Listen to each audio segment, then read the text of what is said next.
अरे आगे तो और भी ज़्यादा है, पेड़ों से बहुत सही लटक रहे हैं लोग तो। और ऐसे बंदरों से निकलने का प्रो टिप ये है कि उनकी तरफ देखो ही मत। अगर उनकी तरफ देखा तो वो भी घबराते हैं और वो हमको भी घबरवाते हैं। तो मेरा प्लान अभी ये है कि मैं यहाँ पे आधा घंटा पौने घंटा यहाँ पे बिताऊंगा और यहाँ से मैं निकलूँगा गोहाना की तरफ। गोहाना में जलेबी नहीं जलेबा मिलती है, और वो जलेबा क्यों बोलते हैं उसे वो मैं आपको दिखाऊंगा वहाँ पहुँच के। Welcome to Haryana. रोहतक हरियाणा का एक शहर जो कि एनसीआर यानी कि नेशनल कैपिटल रीजन का एक पार्ट है, और माना यह जाता है कि ये शहर महाभारत के वैदिक एरा से है, और आर्कियोलॉजिकल एविडेंस इस शहर को जोड़ता है इंडस वैली सिविलाइजेशन से। हजारों साल पुराना है ये रोहतक। पहले राजा हरीशचंद्र के लड़के रोहतास होया करते थे, उन्हीं के टाइम पे इसका नाम रोहतक पड़ गया जी। अच्छा, अंकल की बात मैंने कई जगह क्रॉस चेक की, और वाकई में ये जगह पहले रोहतासगढ़ नाम से जाना जाता था, जो कि अब रोहतक हो गया।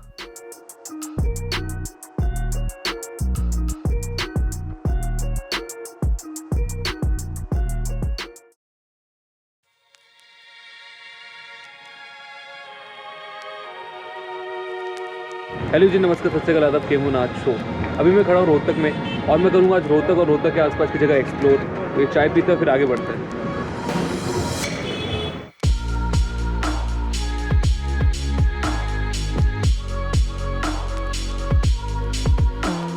तो मैं अपनी फर्स्ट लोकेशन पे आ चुका हूँ, जो कि है तिलियार लेक। ये मैंने अपनी बाइक यहाँ पे पार्क कर दी और पार्किंग चार्जेस है 10 रुपये। और अब आगे चलते हैं और देखते हैं तिलियार लेक कैसा है।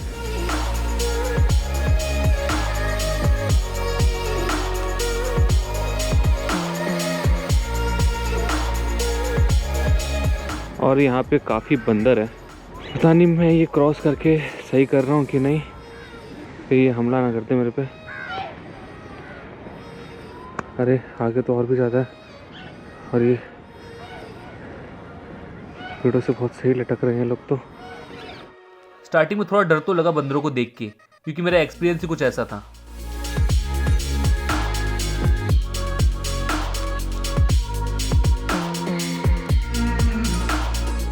और यहाँ के बंदर उतने शैतान नहीं है जितने वृंदावन के बंदर हैं। यहाँ के बंदर कह सकते हैं आप लोग फ्रेंडली है।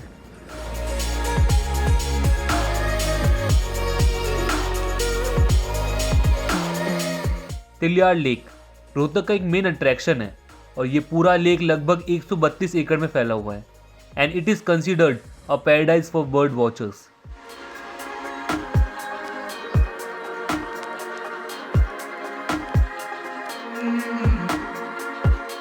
चारों तरफ आपको ग्रीनरी देखने को मिलेंगी, और बीचों बीच ये खूबसूरत lake, and overall it is the perfect weekend get away from the hustle bustle of city life.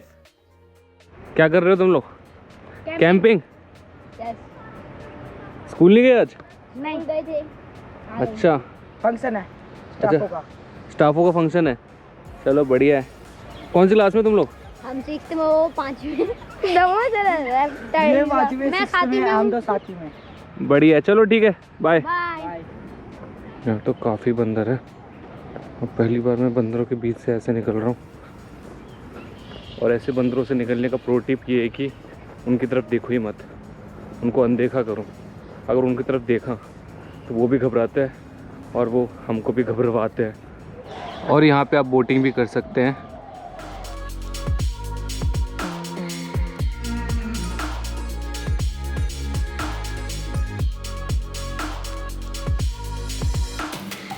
Tiliyar lake के बिल्कुल पास में है ये टूरिस्ट रिजॉर्ट, जो कि हरियाणा टूरिज्म का है। आप लोग यहाँ रुक भी सकते हैं। तो यहाँ से तिलियार लेक के लिए रास्ता जाता है, और ये रहा यहाँ का चिड़ियाघर। अनफॉर्चुनेटली ये बंद है कोविड-19 की वजह से, और ये कब खुलेगा ये पता नहीं। लेकिन आप लोग यहाँ तिलियार लेक भी घूम सकते हैं, और साथ ही साथ ये रोहतक ज़ू भी घूम सकते हैं। एक ही जगह 2 स्पॉट है। अब चल रहे अपन नेक्स्ट लोकेशन पे, जो कि है मानसरोवर पार्क।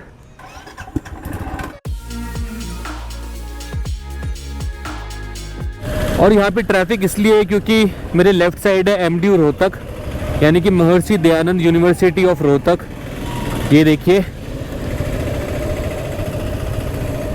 काफ़ी नामी कॉलेज है रोहतक का।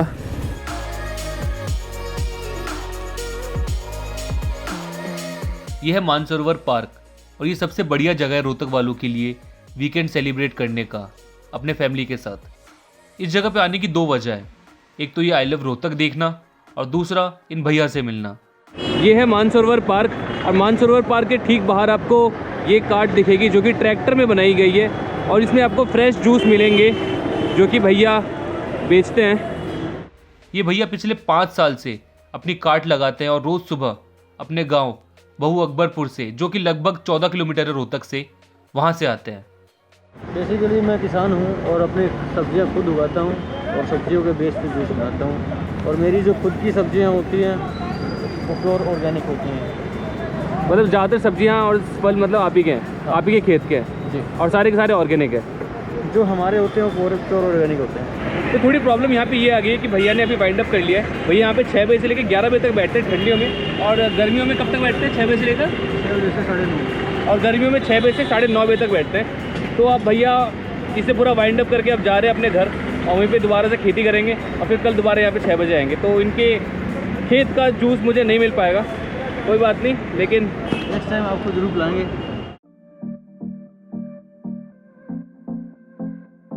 यह है फ्लाईओवर और इस फ्लाईओवर के नीचे है रोहतक के कई मार्केट और लोगों की सुविधा के लिए यहाँ पे बनाई गई है मल्टी लेवल पार्किंग। आप फ्लाईओवर से आएँ, इस पार्किंग में अपनी गाड़ी खड़ी करें, नीचे लिफ्ट से जाएं और शॉपिंग करें। इजी। अब चलते नीचे।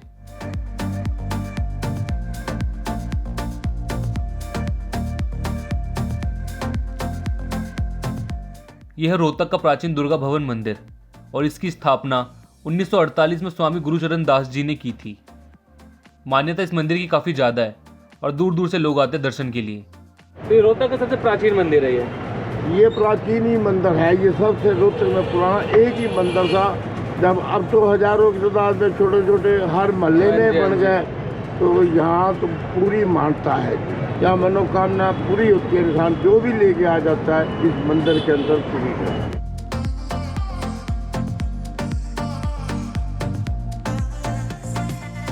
तो ये है रोहतक का दुर्गा भवन मंदिर, बहुत ही खूबसूरती से बनाया गया है, लेकिन अनफॉर्चुनेटली ये अभी बंद है। 4 बजे जाके खुलेगा, अभी टाइम हो रहा है 12:30। मौका हुआ तो मैं दोबारा आके यहाँ पे दर्शन करूँगा, लेकिन अभी आगे बढ़ते हैं।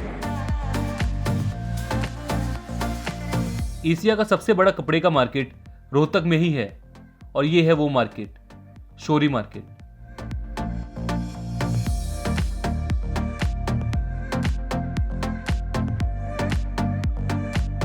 तो एक बंगला साहिब हमारे दिल्ली में और एक बंगला साहिब यहाँ रोहतक में भी है, गुरुद्वारा बंगला साहिब।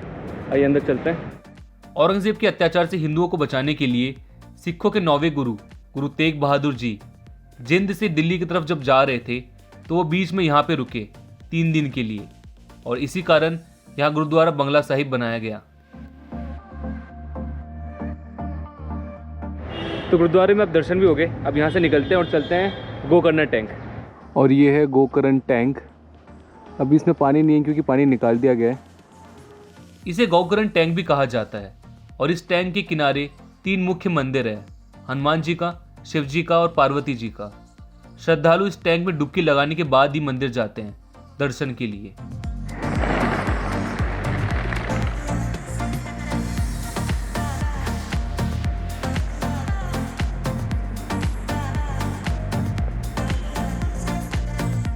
रोहतक की एक और चीज बहुत ज्यादा फेमस है, वो है यहाँ का किंग साइज 30 इंच का पराठा, जो कि है इंडियाज बिगेस्ट पराठा। और ये पराठा बनाने का कारवा स्टार्ट किया था तपस्या पराठा जंक्शन ने। और हाँ, अगर आपने ऐसी 3 पराठा 50 मिनट के अंदर खा लिए तो लाइफ टाइम यहाँ पे आपको पराठा फ्री मिलेगा और साथ ही साथ 1 लाख का इनाम। तो ये है गुलाब रेवड़ी चौक और इस चौक का नाम पड़ा है इस दुकान से और इसे कहते हैं रेवड़ी। ये कौन सी गुड़ वाली है क्या? ये गुड़ वाली रेवड़ी है। ये है छोटी इलायची पिस्ता में। और ये गुड़ की चीनी की है? चीनी की है। तो अपन ने भी यहाँ से पैक करा लिया है। तो अब मैं रोहतक से निकल चुका हूँ और जा रहा हूँ महम की तरफ।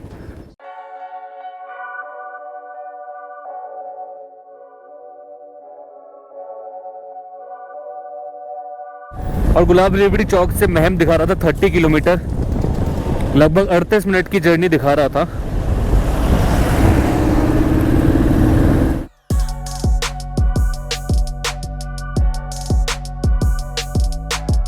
और महम के लिए यहाँ से लेना है राइट, और इस बोर्ड में लिखा हुआ है ऐतिहासिक नगरी महम में पहुँचने पर आपका हार्दिक अभिनंदन है, welcome to Meham municipal committee Meham.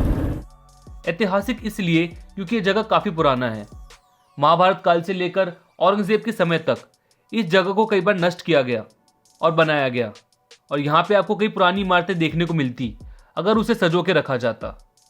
लेकिन एक इमारत अभी भी बची है। शाहजी की बावरी ज्ञानी चोर की गुफा यहाँ से। ओह माय गॉड, तो मैं इस जगह पे पहुँच चुका हूँ भाई। तो मेरा प्लान अभी ये है कि मैं यहाँ पे आधा घंटा पौने घंटा यहाँ पे बिताऊंगा, और यहाँ से मैं निकलूँगा गोहाना की तरफ। गोहाना में जलेबी नहीं जलेबा मिलती है, और वो जलेबा क्यों बोलते हैं उसे वो मैं आपको दिखाऊंगा वहाँ पहुँच के, और ये एक्सप्लोर करते फिर आगे निकलता है। और चोरों की बावली के बाहर मस्त यहाँ पे उपले सूख रहे हैं, वो भी लाइन से। Welcome to Haryana. यह है शाहजहां की बावली, जो कि पॉपुलर है चोरों की बावली नाम से। 1658 के लगभग ये बनाया गया था एज अ वाटर रिजर्वियर। बारिश का पानी इसमें जमा होता था, जो कि काम आता था आसपास के रहने वाले लोगों के लिए। तो एक यहाँ पे एक कुआं है और एक यहाँ पे है।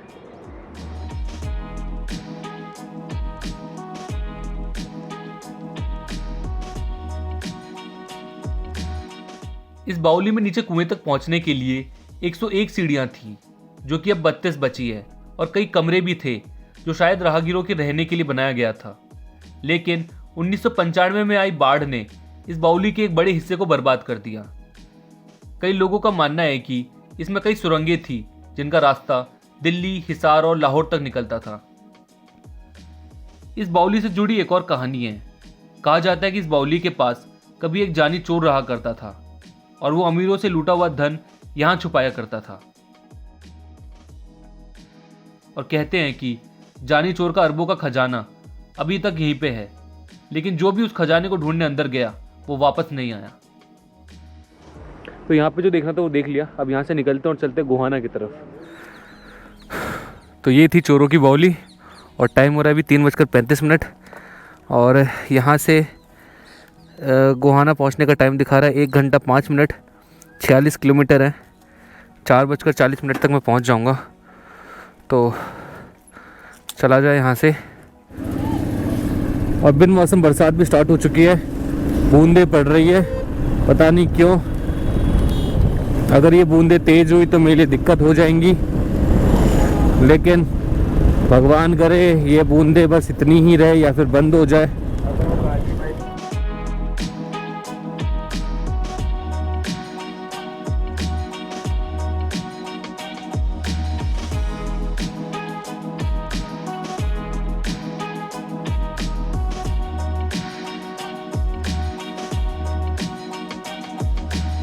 तो कुछ फ़ोटोज़ वगैरह लिए हैं मैंने यहाँ पे। बहुत इंटरेस्टिंग मुझे ये लगा। यहाँ पे रेलवे ट्रैक है और यहाँ से रास्ता है। ऐसा लग रहा है कि प्लेटफॉर्म से जा रहा हूँ। अब बढ़ते हैं आगे। गोहाना अब लगभग 1 किलोमीटर रह गया।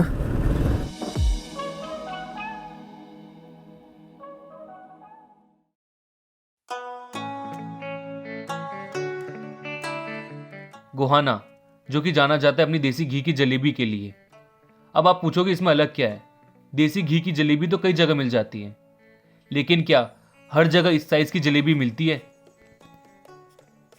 यही 250 ग्राम की जलेबी गोहाना की जलेबी को सबसे अलग बनाता है। और ये है गोहाना का डॉक्टर अंबेडकर चौक, और यहाँ पे आपको लाइन से जलेबी की दुकान दिखेंगी। और हर दुकान के बोर्ड में लिखा है लाला मातूराम। लाला मातूराम जी वो थे जिन्होंने 1958 में ये बिग साइज जलेबी बनाने का कारनामा शुरू किया, और इसके फलस्वरूप आज गोहाना जाना जाता है अपनी जलेबी के लिए।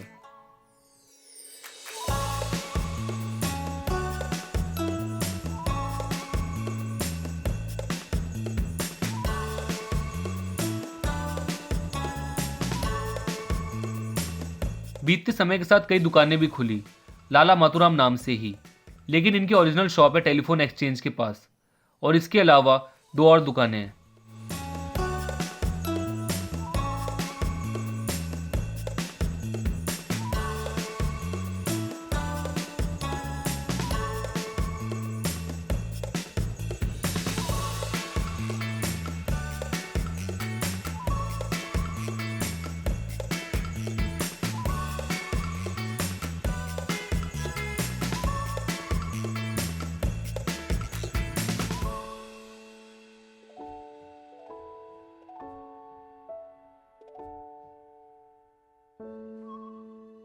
गोहाना की जलेबी या जलेबा कहें इसे, और ये बनाई जाती है मैदा, बेसन और इसमें केसर डालता है, और ये तली जाती है देसी घी में।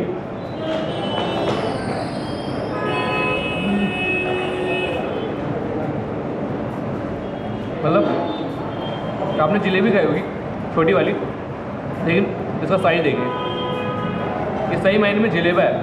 मतलब और करारी बहुत है, मतलब देसी घी में तली जाती है। हाँ जी, बिल्कुल बिल्कुल सही बात है। अंकल कह रहे हैं कि इतनी मोटी होती है, लेकिन फिर भी देखिए कितनी करारी है। और जूसी भी, मतलब आप इसकी बाइट लेंगे और अंदर जाके रस का एक फव्वारा सा फटेगा। इसमें केसर है और सही मिठास है, मतलब ना ज़्यादा ना कम।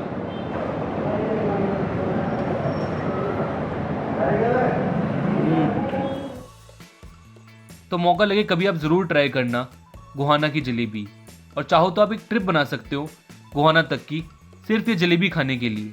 I am sure you want regret. तो इसी के साथ इस वीडियो को एंड करते हैं। वीडियो अच्छी लगी हो तो लाइक करें, शेयर करें, और हाँ, नए हो तो सब्सक्राइब करें। मैं मिलता हूँ अगले वीडियो में। Bye bye.